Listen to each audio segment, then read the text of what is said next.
estejam preparados com o corpo cingido e as lamparinas acesas. Os homens que esperam pelo seu Senhor ao voltar ele das festas de casamento, para que abram a porta quando vier e bater. Bem-aventurados aqueles servos a quem o Senhor, quando vier, encontrar vigilante. Em verdade lhes digo que ele há de cingir-se e dar lugar à mesa, e aproximando-se os servirá. Que a ele venha meia-noite ou de madrugada, bem-aventurados serão eles se os encontrar vigilantes.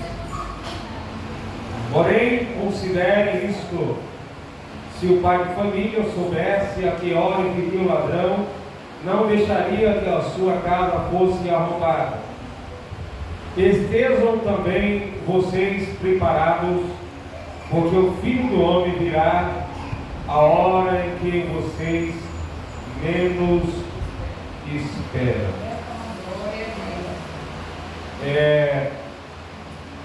Nessa vida, sempre as circunstâncias que nos cercam, os problemas, as dificuldades, as filosofias que estão por aí, pensamentos, teorias, sempre é para nos deixar desapercebidos. Em cada época da vida, em cada período da vida, nessa geração, o adversário ele procura meios de nos tirar, de termos o direito, nos tirar o direito de herdar a vida eterna. E houve uma época em que a palavra de Deus era proibida. A Bíblia teve um período que ela era proibido as pessoas ler. É claro que ainda existem países que proíbem as Sagradas Escrituras, mas na nossa geração são poucos lugares, comparado antigamente, que se proíbe a leitura da Bíblia. E essas coisas foram mudadas. Agora, por exemplo, aqui no nosso país e em outros lugares, a Bíblia está em todos os lugares. Teve uma época que os irmãos que viajam de ônibus, de avião, principalmente que andam em hotéis, era muito comum ter uma Bíblia pequena, de cabeceira, no quarto dos hotéis, que os missionários deixavam para a evangelização. Era um pequeno Novo Testamento que tinha alguns livros, salmos e provérbios. Hoje isso não é tão usual, porque todo mundo tem acesso à palavra de Deus através de aplicativos no celular. Então a luta para que você tenha uma Bíblia, ela não é tão grande, para que você não tenha. Depois o que a gente percebeu é que o adversário começou lutando para que as pessoas interpretassem as Sagradas Escrituras de maneira errada. E isso ainda é muito, inclusive hoje, em que as pessoas, o inimigo ele não luta mais para proibir, pelo menos aqui no nosso Brasil, as pessoas que têm uma palavra, que têm uma Bíblia Sagrada, mas de interpretar errado essas Sagradas Escrituras. Mas uma outra coisa que acontece, que está acontecendo muito na nossa geração, é fazer com que as pessoas fiquem desapegadas com as Sagradas Escrituras. Era proibido ler a Bíblia Sagrada. Começou então a ideia da interpretação errada das Sagradas Escrituras, e agora está levando as pessoas a viverem desapegados. Aquela paixão pela palavra de Deus, pelo conteúdo, pelo estudo da palavra, pela pregação da palavra, isso está se diminuindo na nossa geração. E isso é muito preocupante, porque vai repercutir na nossa salvação. Porque o único meio da gente entender como devemos estar preparados é através da palavra de Deus. Se proibiu, não resolveu. Se a interpretação criou muitos problemas, mas não conseguiu tirar dos cristãos, agora vem o desapego, vem a distração. Você percebe que as pessoas estão distraídas com várias coisas nessa vida. E acontecendo a distração, como é que a gente vai se preparar para o dia da volta de Jesus? Isso não acontecerá. É por isso que Jesus diz que quando Ele vier, vai ser o momento em que a própria igreja não está esperando. Aqui Jesus fala no versículo 40, estejam também vocês. Aqui Jesus está falando para os seus discípulos. Estejam também vocês preparados, porque o Filho do Homem virá a hora em que vocês não esperam. A Bíblia diz que aquele dia que Ele virá, meus anjos sabem o dia da volta de Jesus. Quanto mais nós, que somos bem mais limitados. Então, como nós não sabemos o dia, e a distração vem acontecendo de maneira muito forte, como é que a gente deve viver nessa vida então? Precisamos estarmos preparados. Preparados. Quando a Bíblia diz para estarmos vigilantes, esse vigilante aqui não é a gente viver o dia inteiro à noite, olhando para o céu para ver alguma coisa aparecendo, para não ficar para trás. Não é isso, até porque muitas pessoas, na volta de Jesus, elas já não estarão mais aqui nessa vida, já foram mortas, já dormiram no Senhor. Outros estarão trabalhando, cuidando dos seus afazeres, dirigindo. Outras pessoas estarão dormindo, porque se aqui é dia, tem países que agora é noite. Se aqui é tarde, tem países que agora é de manhã. Então, quando Jesus voltar, vai ser de manhã para algumas pessoas, vai ser de tarde para outras, vai ser meio-dia em outro lugar, e vai ser meia-noite em outro lugar. Então, não dá para a gente ficar o tempo todo vigiando no sentido de olhar para ver se vinha alguém, mas o vigiar aqui é estarmos atentos a este momento que nós não sabemos a hora, vigiando com a nossa vida, vigiando com as nossas obras, vigiando com a maneira da gente andar, para não sermos pegos despreparados, porque vai ser uma surpresa para todo mundo, mas não podemos estarmos despreparados, porque é algo que a gente percebe que nós não estamos combatendo. Por isso Jesus fala em diversas passagens da Bíblia, como no caso das virgens, que estavam esperando, só que não estavam preparadas. Apenas 5 das 10 estavam prontas. 5 eram prudentes, estavam prontas, mas 5 eram nércias, loucas, não estavam. Por quê? Estavam até com lamparina, mas só 5 tinham azeite de sobra. As outras estavam se apagando a sua lamparina, porque levaram a lamparina consigo para esperar o noivo, mas não levaram azeite de reserva. E essa reserva, que é o que a Bíblia chama de prudência, de vigilância. Como é que nós estamos? Porque teoricamente todo mundo quer ir para o céu, todo mundo está esperando Jesus, mas na prática não é todo mundo que está preparado. Como é que nós sabemos que estamos preparados? Primeiro é que a gente almeja esse dia. Quem está preparado almeja a volta de Jesus.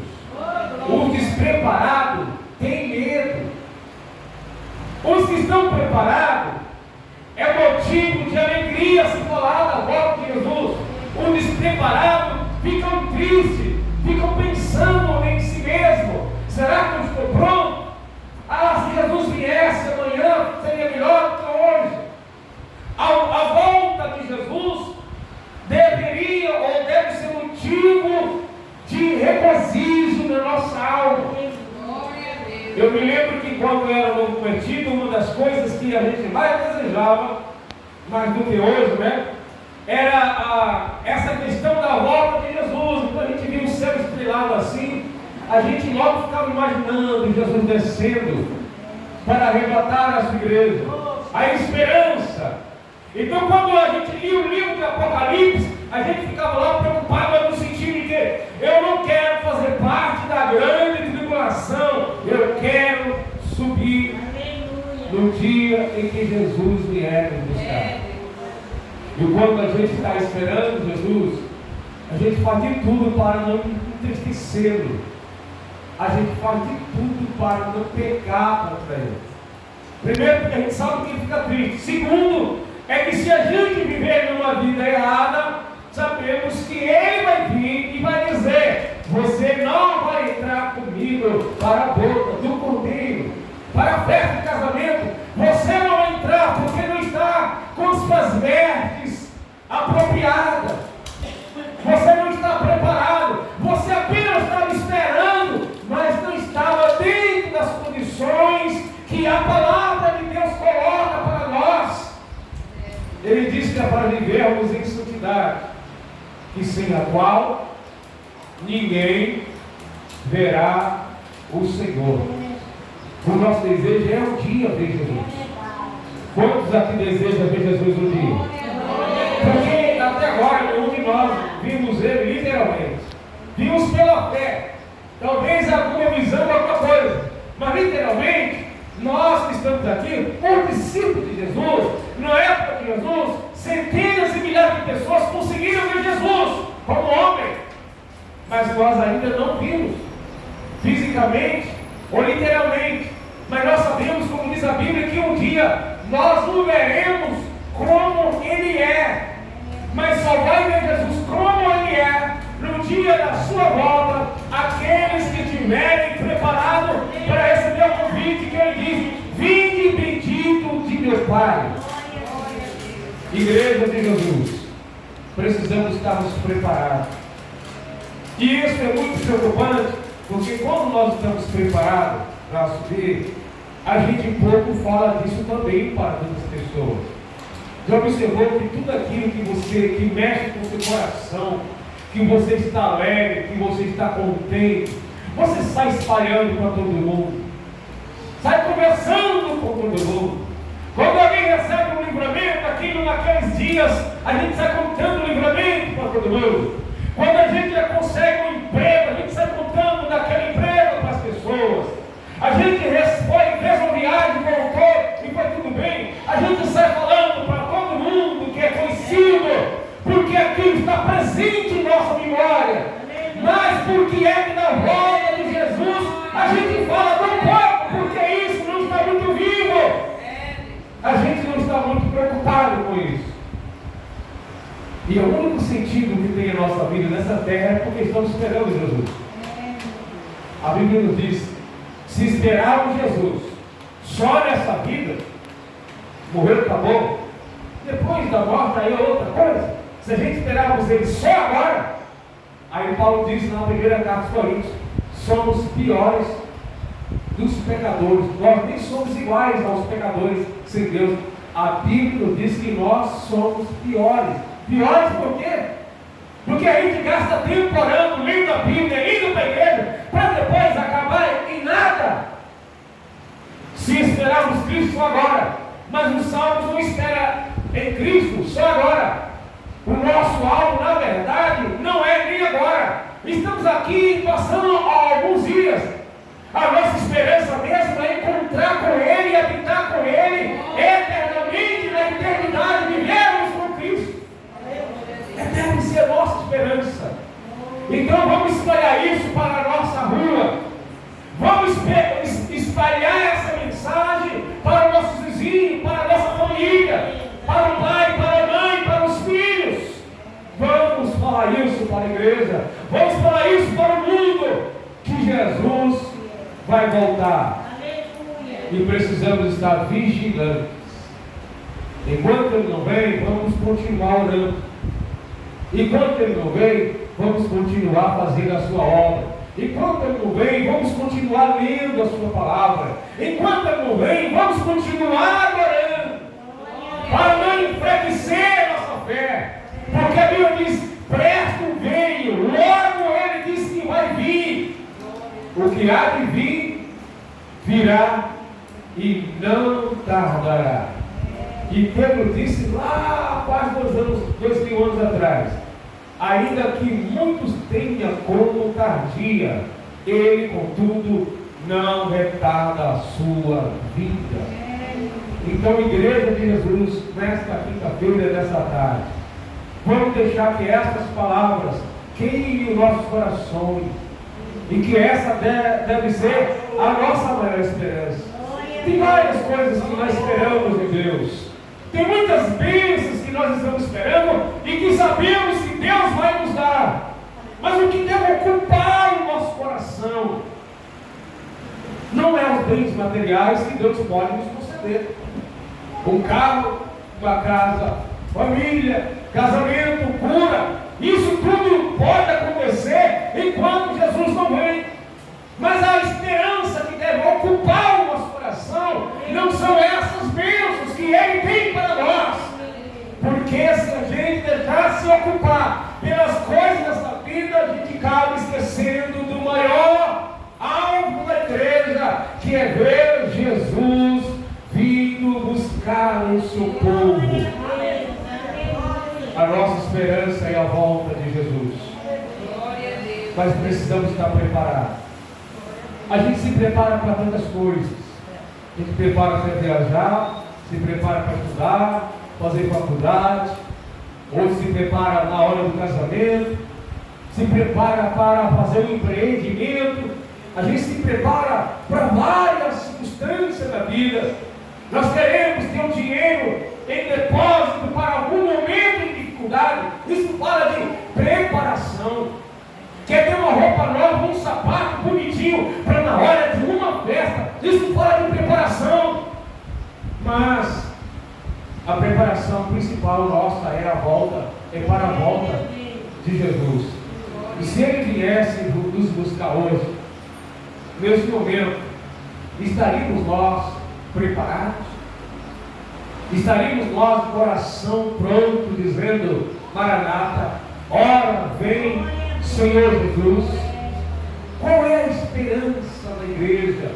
Qual deve ser a esperança da igreja? É por isso que os irmãos sempre me ouvem falando sobre nós falarmos desse dia em nossos cânticos, em nossos louvores, nos nossos testemunhos, na hora da evangelização. É uma coisa que a gente não deve esquecer de falar quando a gente está evangelizando a família. A pessoa precisa entender que estamos lhe dando uma orientação e evangelizando, e o alvo é que ela também seja arrebatada.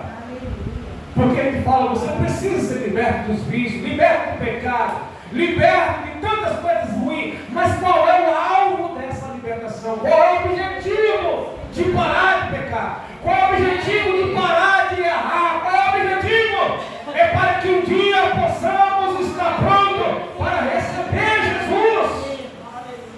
Porque Ele vai nos tirar dessa terra com mão forte. Pode ser hoje. Se a gente olhar para as Sagradas Escrituras, não existe nada que nos impeça Jesus de buscar a igreja. Nada que impeça. Não existe nenhum sinal para que depois desse sinal Jesus venha buscar tudo o que deveríamos esperar para que esse dia acontecesse. Todos eles já aconteceram para o arrebatamento da igreja. Para o fim do mundo, não. Para o fim do mundo precisa acontecer outras coisas ainda. Por exemplo, a pregação do Evangelho no mundo inteiro. Mas o arrebatamento da igreja não depende do Evangelho ser anunciado no mundo inteiro. Por exemplo, o apóstolo Paulo esperava Jesus em seus dias. Paulo mesmo, quando ele está falando do arrebatamento, ele sabia que muitos sinais ainda não tinham acontecido. Mas como é que Paulo falava? Mas nós que ficarmos vivos. Ele estava falando dos mortos, e ele se inclui. Mas quando Ele vier, nós que estivermos vivos, não vamos subir. Primeiro, os mortos serão ressuscitados e juntos seremos arrebatados. Então, Igreja de Jesus, tudo nos mostra. Eu sei que essa situação de nos tirar da visão espiritual e que nos falta essa percepção desse grande dia, já é uma batalha no mundo espiritual. São as obras da maldade, as obras de Satanás, para nos distrair, porque nos distraindo faz com que a gente vigie muito pouco com o pecado e estejamos despreparados, porque o inimigo, do mesmo jeito que Jesus quer encher o céu de almas, da mesma forma Satanás quer encher o inferno de pecadores também.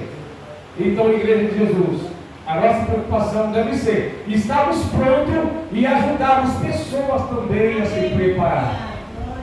Eu quero orar para os irmãos nesta tarde, nesse propósito de Deus nos despertar.